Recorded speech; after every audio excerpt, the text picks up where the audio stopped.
नमस्कार, मैं विनोद कुमार शुक्ला पर आपका स्वागत है।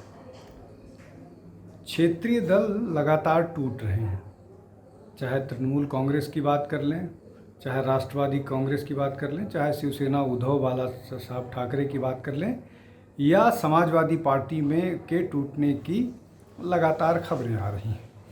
अब इन सब में निश्चित तौर पर ये आरोप भारतीय जनता पार्टी पर लग रहे हैं कि भारतीय जनता पार्टी इसके पीछे है और ऑपरेशन लोटस चलाया जा रहा है। और तर्क ये भी आए कि जो महिला रिजर्वेशन बिल है उसको पास कराने के लिए भारतीय जनता पार्टी और उसके सहयोगी इस तरह की बात कर रहे हैं, इसलिए कि जो शिवसेना के 6 विधायक हैं, शिवसेना उद्धव बाला साहब ठाकरे वाले विधायक, वो शिवसेना में टूट करके आए।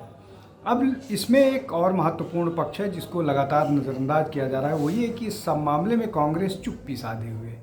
उसका क्या कारण है? उसका कारण ये है कि इन सब के विघटन में एक बड़ा जो वर्ग वो है वोटर का, जो सेक्युलर अपने आप को तथाकथित कहता है, वो कांग्रेस के खेमे में गिरेगा। अब कांग्रेस खेमे में गिरेगा, इस बात को कांग्रेस भी जानती है और इसीलिए इन सब के बावजूद कांग्रेस इस सब मामले में न केवल चुप्पी साधे हुए है, बल्कि चाह रही है कि ये जो रीजनल पार्टीज़ हैं जिनके प्रभाव हैं, और इसीलिए वो डीएमके के साथ स्ट्रेटजिकली अलग हुई और टीवीके के साथ है, ये जानते हुए कि टीवीके जो है विजय की पार्टी, इसका राजनीतिक भविष्य बहुत ज़्यादा दिन तक नहीं चलने वाला है।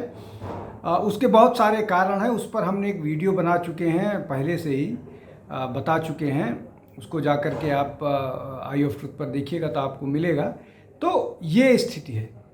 तो चाहे उत्तर प्रदेश में समाजवादी पार्टी के विघटन की खबरों की बात हो, चाहे तृणमूल कांग्रेस की बात हो, या बाकी जिन राजनीतिक जो रीजनल फोर्सेस की बात करें, अभी जो निकल कर के आया राष्ट्रवादी कांग्रेस पार्टी का जो पवार वाला खेमा है, वो भी शिवसेना के जो नेता हैं शिंदे साहब, एकनाथ शिंदे, उनके साथ संपर्क में हैं। लेकिन अब राष्ट्रवादी कांग्रेस पार्टी का मुस्लिम मतदाता ना तो शिवसेना के साथ जाएगा ना भारतीय जनता पार्टी के साथ जाएगा, तो जो हिंदू वोटर, मराठा वोटर हैं, वो तो चले जाएंगे शिवसेना और भाजपा के साथ, लेकिन मुस्लिम वोटर जो हैं या सेक्युलर वोटर जो हैं वो चले आएंगे किन के पास?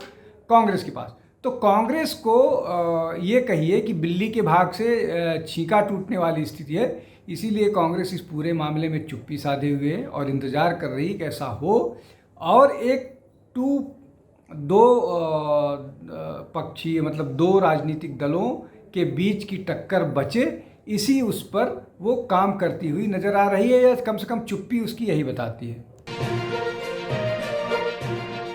इन्फोर्समेंट डायरेक्टोरेट ने तृणमूल कांग्रेस के अकाउंट्स में एक सर्च एंड सीजर ऑपरेशन चलाया है। अब ये मनी लॉन्ड्रिंग का पूरा मामला है। मनी लॉन्ड्रिंग को लेकर के लगातार तृणमूल कांग्रेस जो है वो जो सुरक्षा, जो जांच एजेंसियां हैं, उनके निशाने पर हैं। और ये अभी जो कलकत्ता समेत कई इलाकों में, कलकत्ता, सॉल्ट लेक और न्यू टाउन में जो है, इसमें इन इलाकों में रेड की गई और इसमें कुल पूरा जो एलिगेशन है वो 150 करोड़ का मामला है जो इन बैंकों में है। इन बैंकों में पहुंचा था और ये हवाला के थ्रू, इरेगुलर ट्रांजैक्शन के थ्रू आया था। अब इस मामले में जो सर्च ऑपरेशन हुआ है, इसमें बहुत सारा और मामला है जिसमें चार्टर फ्लाइट के इस्तेमाल किया गया है अभिषेक बनर्जी और ममता बनर्जी के द्वारा, इलेक्शन कैंपेन के द्वारा, इस तरह के बहुत सारे एलिगेशंस हैं।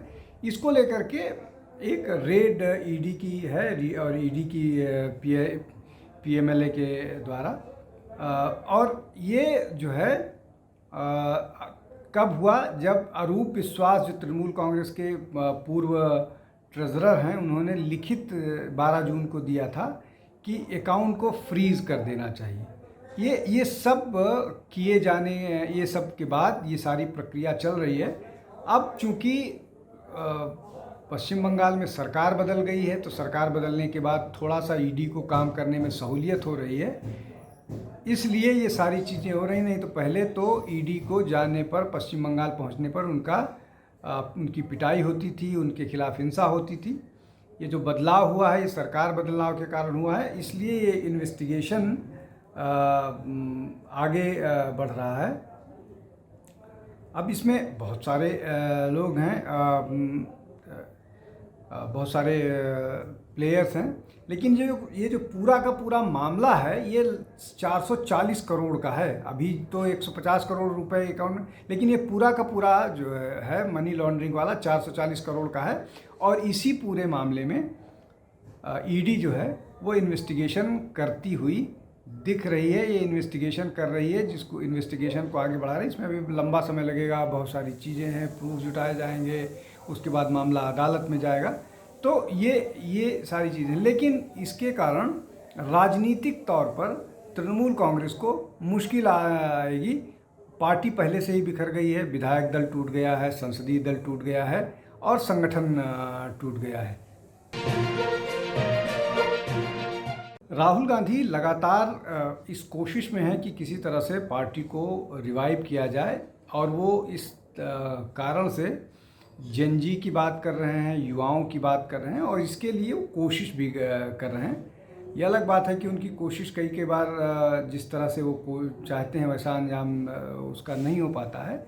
लेकिन अब उनकी कोशिश ये है कि जेन जी और युवाओं को साधें, और हमको लगता है कि चाहे 2027 के विधानसभा उत्तर प्रदेश के चुनाव हों, चाहे 2029 के लोकसभा चुनावों की बात हो, संगठन के तौर पर कांग्रेस लगातार इस कोशिश में है। चाहे के.सी. वेणुगोपाल की अपनी तरह की कोशिशें हों, राहुल गांधी की कोशिशें हों, मल्लिकार्जुन खड़गे की कोशिशें हों, या पूरा का पूरा जो कांग्रेस का अमला है वो इस कोशिश में है। लेकिन ये जो राहुल गांधी की कोशिश है, ये इस कोशिश में कई के बार सीरियसनेस दिखती है, कई के बार थोड़ा सा लैक्सिटी दिखती है। लेकिन अभी जो उनका सबसे अगला प्रभावी कदम है वो ये कि लगभग 700 जिला अध्यक्ष जो हैं उनके साथ राहुल गांधी संवाद करेंगे।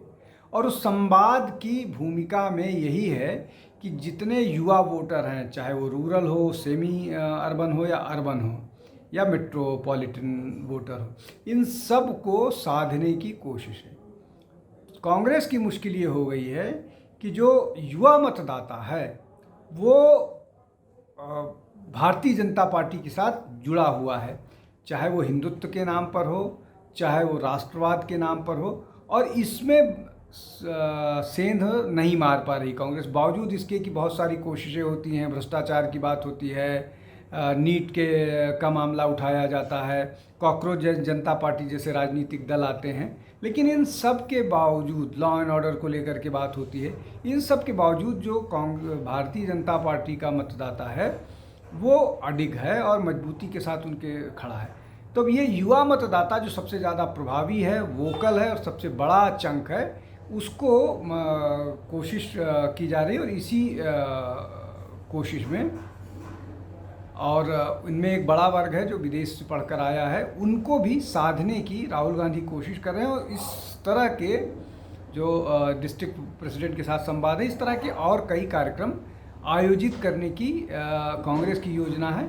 और उस सब के पीछे जो की फिगर है वो राहुल गांधी हैं, और इसी माध्यम से वो चीज़ों को आगे ले जाने के लिए प्रयासरत हैं।